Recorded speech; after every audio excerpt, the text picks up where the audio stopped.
Le culte de Saint Joseph. Un parcours historique des origines du sanctuaire de Kermaria, mais bien avant, déjà en commençant par Dinan, jusqu'à aujourd'hui. Le but de ce parcours historique, c'est de montrer l'enracinement et la constance de la dévotion et du culte de Saint Joseph depuis les origines dans l'histoire des filles de Jésus avec la population de ce territoire. Et un deuxième objectif, c'est aussi de renouer avec l'événement de la consécration de ce culte à Saint Joseph par le couronnement de sa statue en 1921 et renforcer ainsi la conscience de la mission confiée aux filles de Jésus, de le répandre dans le diocèse et bien au-delà. Et par là, aujourd'hui, en lien avec l'Église locale de ce diocèse, du territoire de Leguiné et d'un peu plus large, légitimer notre désir et notre volonté de filles de Jésus que Kermaria demeure un lieu porteur du culte de Saint Joseph, un lieu spirituel pour la population environnante.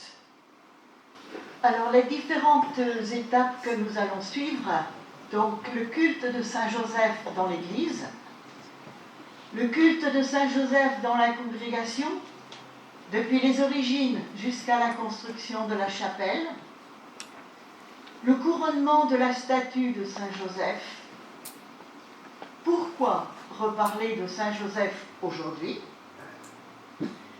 Et en fidélité à l'histoire, aujourd'hui, comment revivifier et développer le culte de Saint Joseph? Le culte de Saint Joseph dans l'histoire de l'Église.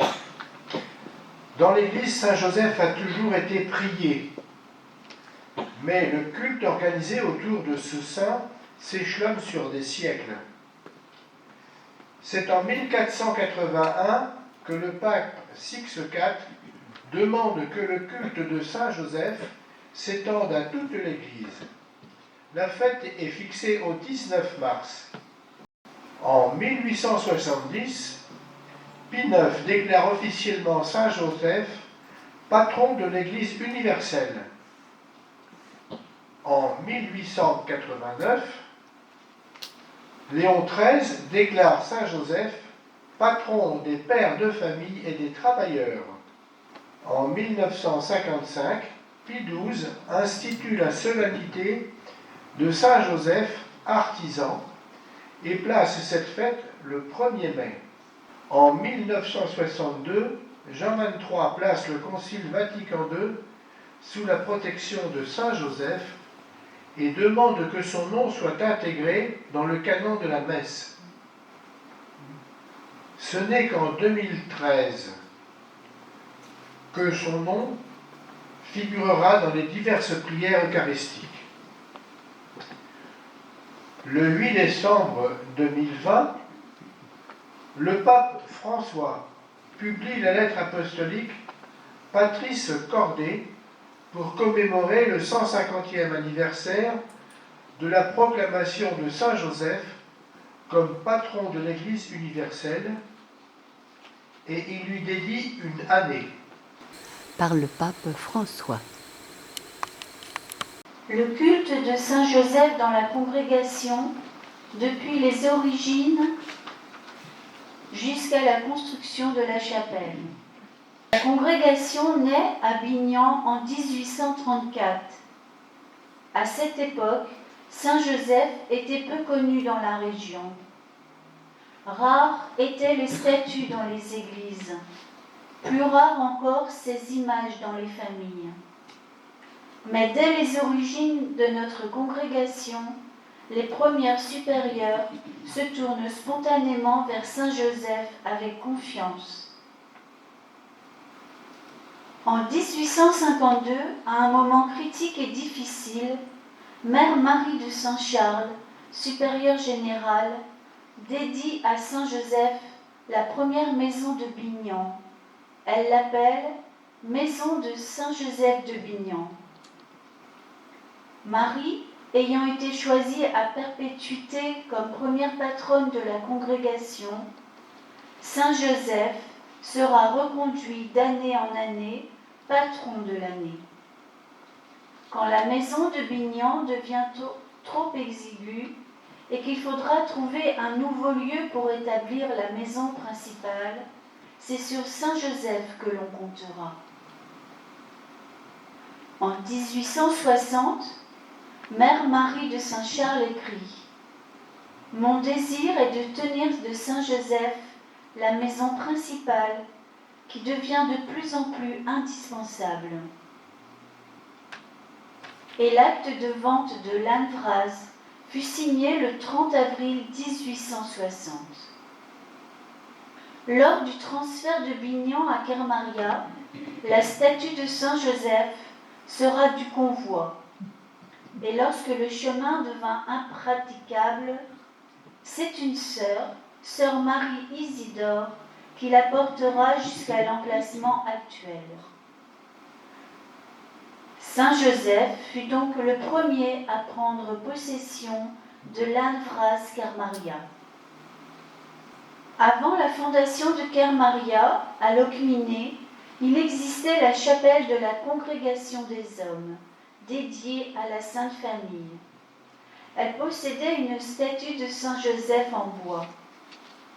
La statue était portée par les hommes pour leur procession lors de leur rassemblement. À Bignan, la dévotion des sœurs était connue. Mère Marie de Saint-Charles, supérieure générale, mettait comme en tête à son courrier « Maison de Saint-Joseph ». Dès l'arrivée à Kermaria en 1860, on bénira un appartement qui devait servir de chapelle en attendant la construction de la chapelle en l'honneur de Saint Joseph. Et dès 1861, l'aumônier, M. Lebert, réunissait les cultivateurs des environs le soir. Il leur donnait une instruction en langue bretonne et organisait une procession à travers les jardins. Les invocations à Saint Joseph se faisaient entendre et la voix émue de centaines de paysans pleins de foi qui répondaient « Ora pro nobis » produisait un effet mystérieux dans le silence de la campagne et de la nuit. À Kermaria, il fallait planter, aménager et construire. L'aumônier, M. Lebert, fit appel aux cultivateurs des environs qui stimulaient le courage des sœurs. « Vous n'avez rien, c'est entendu, disaient les braves gens. Commencez quand même, nous vous aiderons, nous transporterons vos pierres, nous donnerons du bois.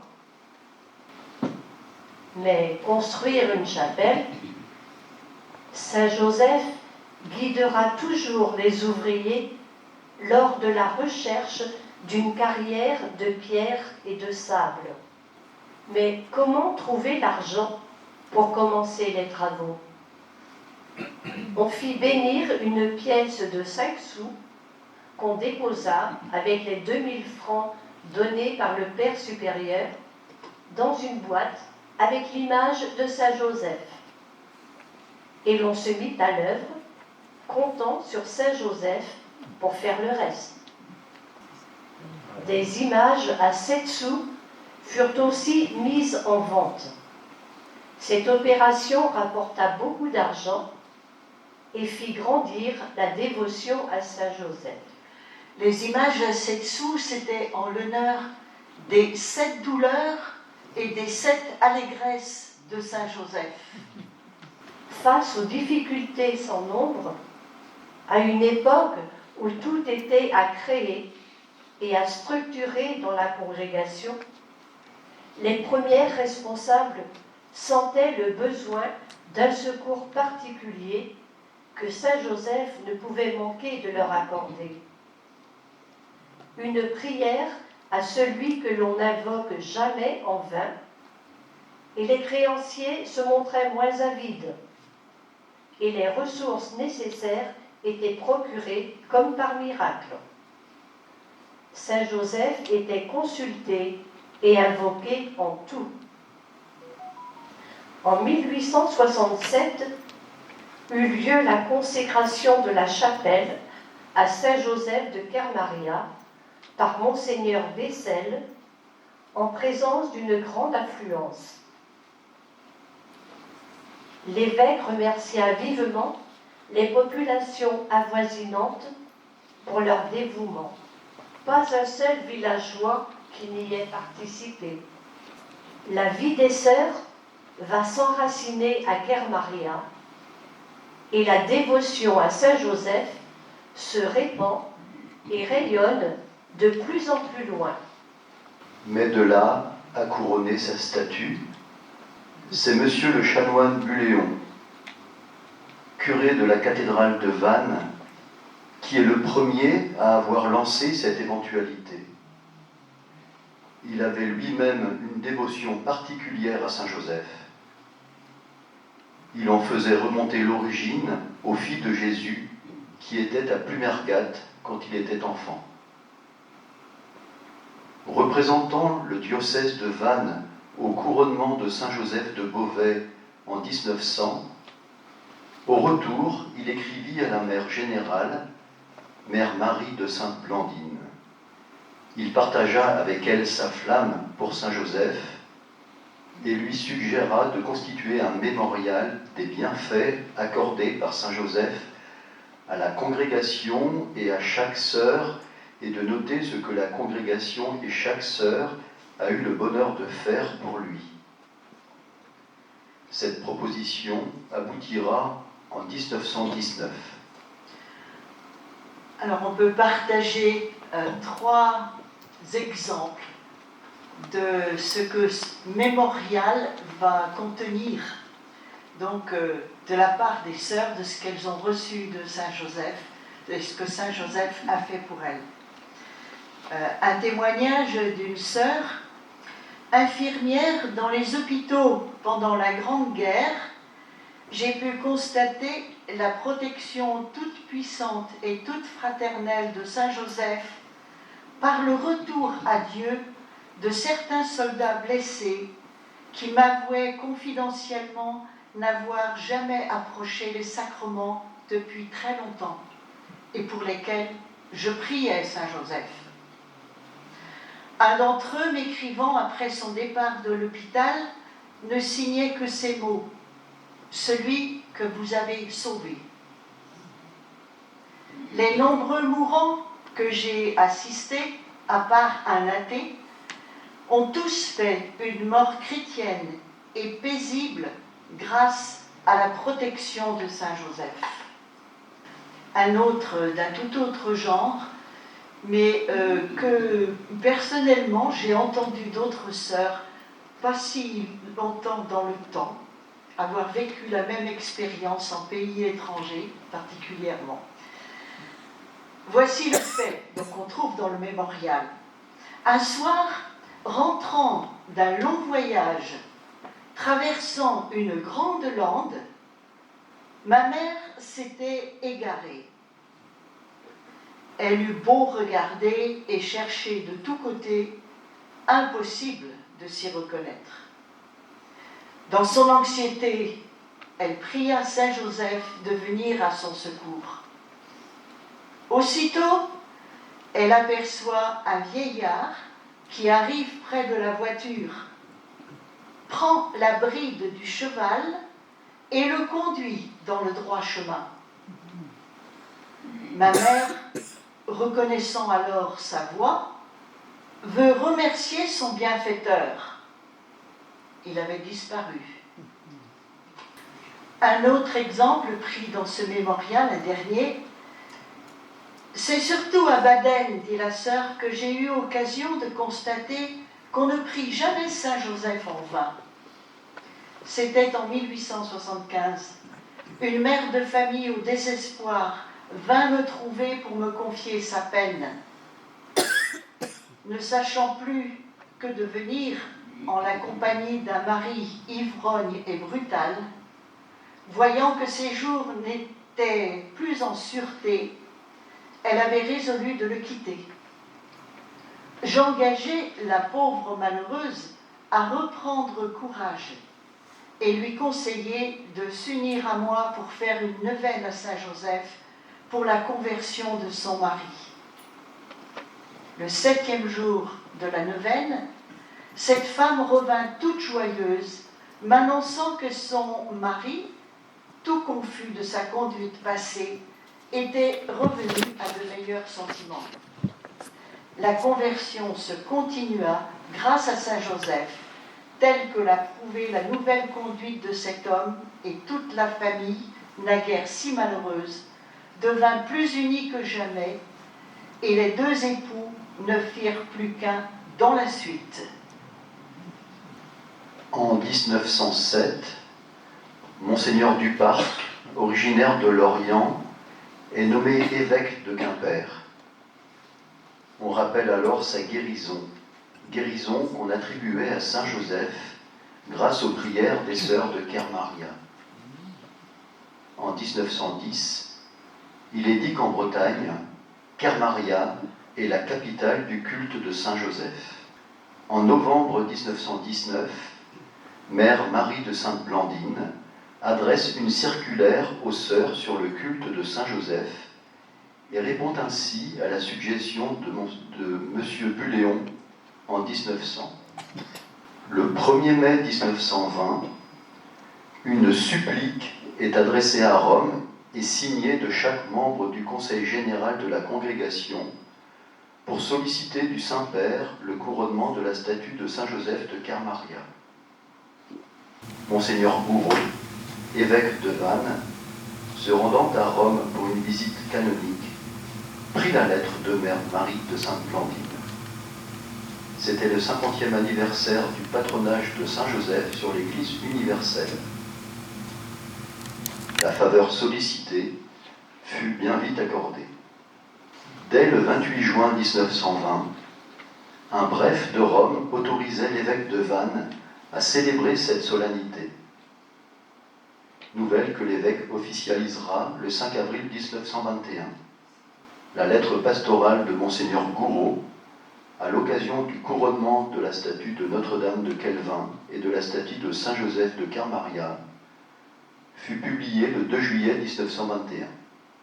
Et le 14 août 1921, le couronnement de Saint Joseph par Monseigneur Gouraud eut lieu. Le couronnement eut lieu lors d'une grand-messe pontificale en présence de 10 évêques, de 150 prêtres, de 50 séminaristes, d'une foule de 12 à 15 000 pèlerins affluant de partout.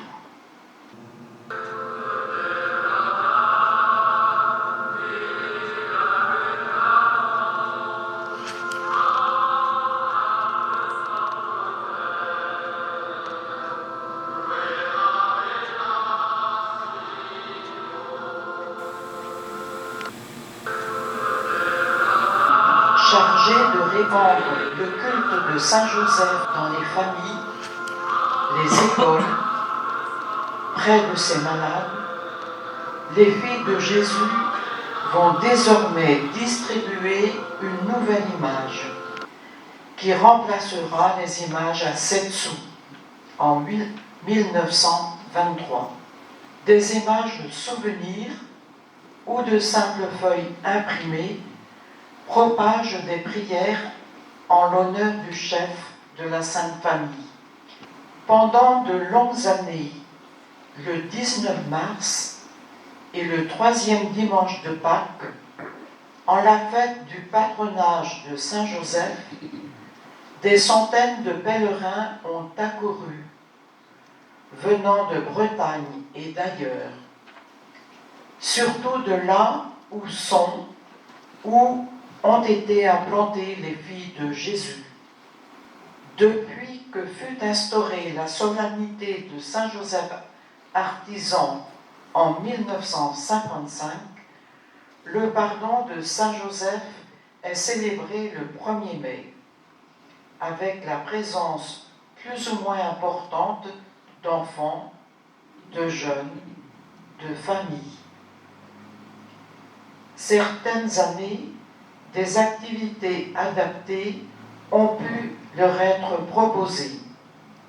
Témoin ces quelques photos. Et Kermaria a cessé d'être un coin perdu dans les landes de Locminé.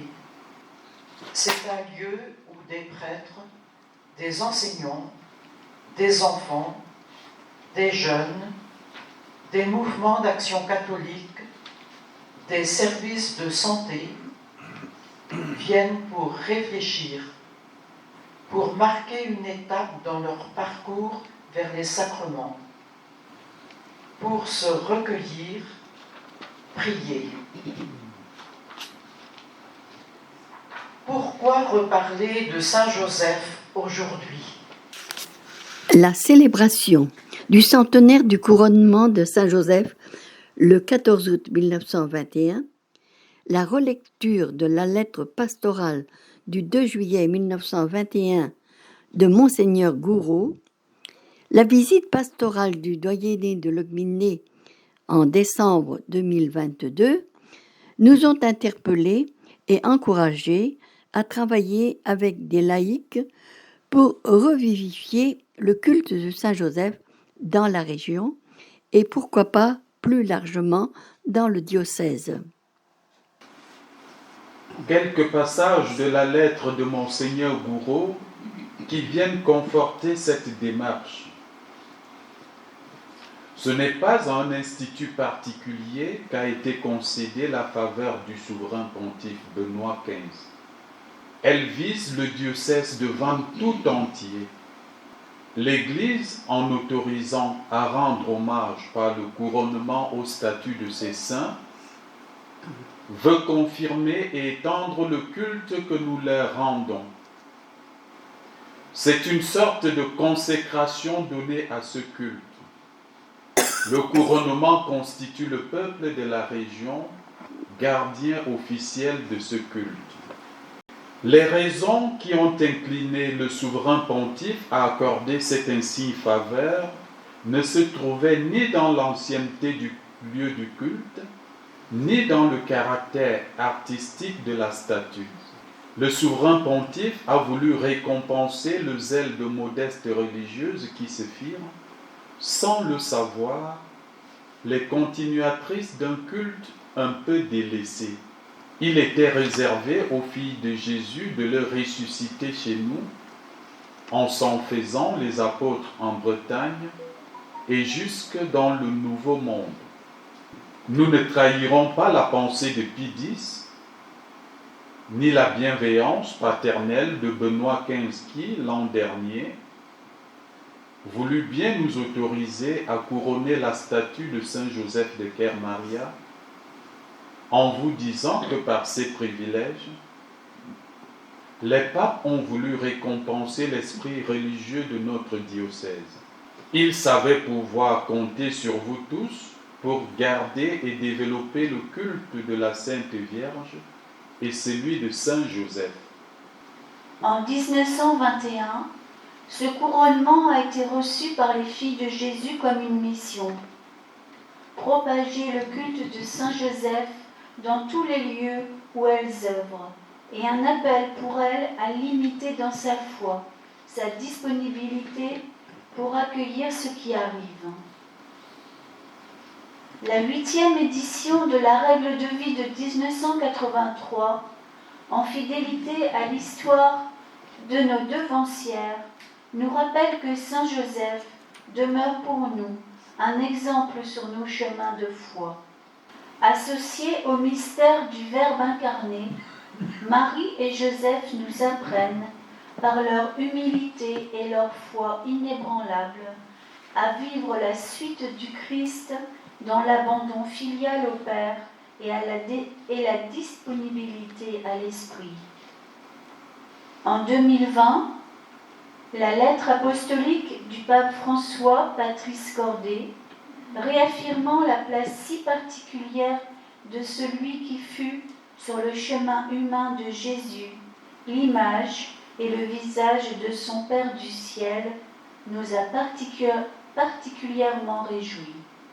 Le 14 août 2021, un siècle après le couronnement de la statue de Saint Joseph, nous avons souhaité marquer cet anniversaire par une grande fête qui aurait réuni toutes les sœurs de la province, les associés, les chrétiens des environs et de plus loin, des représentants du diocèse et les nombreux amis de Saint Joseph. La pandémie nous en a empêchés et nous avons dû nous résigner à célébrer dans la petite assemblée des sœurs résidant à Guerre Maria, comme nous le montrent les quelques diapos suivantes. Diapos masqués par obligation et maigre assemblée de sœurs. Même si aujourd'hui la foule est moins nombreuse au pardon, des pèlerins continuent à se rassembler les 19 mars et 1er mai, et chaque jour, des personnes viennent, souvent anonymement, à l'oratoire de Saint-Joseph, dit le pauvre, prier, déposer des lumignon, des fleurs, parfois des ex-voto, pour lui confier leurs soucis, leurs demandes, leurs remerciements. Et chaque mercredi, au vêpres, les intentions de prière confiées sont reprises par la communauté. Comment s'adresse-t-on à lui?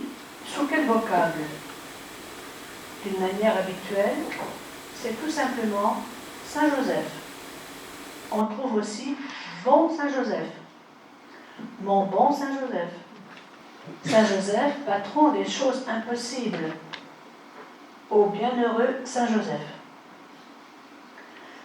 Beaucoup de remerciements. Merci Saint Joseph pour la réussite de l'opération de papa. Merci Saint Joseph d'avoir permis que des membres d'une famille qui ne se fréquentaient plus se soient retrouvés. Les demandes sont de tous ordres. Beaucoup concernent la santé. Résultats positifs de traitements lourds contre le cancer. Guérison de dépression, famille ou amis. Les demandes concernent aussi les relations. Demande de réconciliation dans des couples, dans des familles divisées. Problèmes de tension dans le voisinage ou en entreprise. On demande encore l'aide de Saint Joseph pour résoudre des problèmes matériels. Recherche de travail, parfois après une longue maladie. Vente de maisons, de matériel après cessation d'activité. Saint Joseph est aussi très sollicité en fin d'année pour la réussite aux examens, l'obtention de stages. Quelquefois, on note des demandes plus spirituelles. Merci d'intercéder pour ma conversion, que je puisse recevoir la sagesse et le discernement sous le souffle de l'Esprit Saint. Ou, Saint Joseph, répand sur mon être intérieur ta foi et ta lumière. Alors, Guerre Maria, village de Marie et terre de Joseph, continue à être un lieu d'église où, de façon sûrement différente et renouvelée, peuvent germer de nouvelles expériences de vie aujourd'hui. Et la question que nous nous posons, après ce que nous venons d'entendre, le lien des filles de Jésus avec Saint Joseph depuis les origines de la congrégation, la lettre pastorale de Monseigneur Gouraud, qui nous a beaucoup interrogés l'an dernier, que nous avons redécouverte, la célébration du centenaire du couronnement en 1921, nous réinvite, dans le contexte aujourd'hui bien différent, à continuer la mission de propager le culte de Saint Joseph en ce lieu et en lien avec l'église locale du territoire et diocésaine. Alors la question est celle-ci: comment revivifier, continuer à développer le culte de Saint Joseph dans le pays de l'Ogminé et au-delà, et auprès de toutes les générations? En quoi Saint Joseph est-il une figure inspirante, au sens fort du terme, pour l'Église et le monde d'aujourd'hui?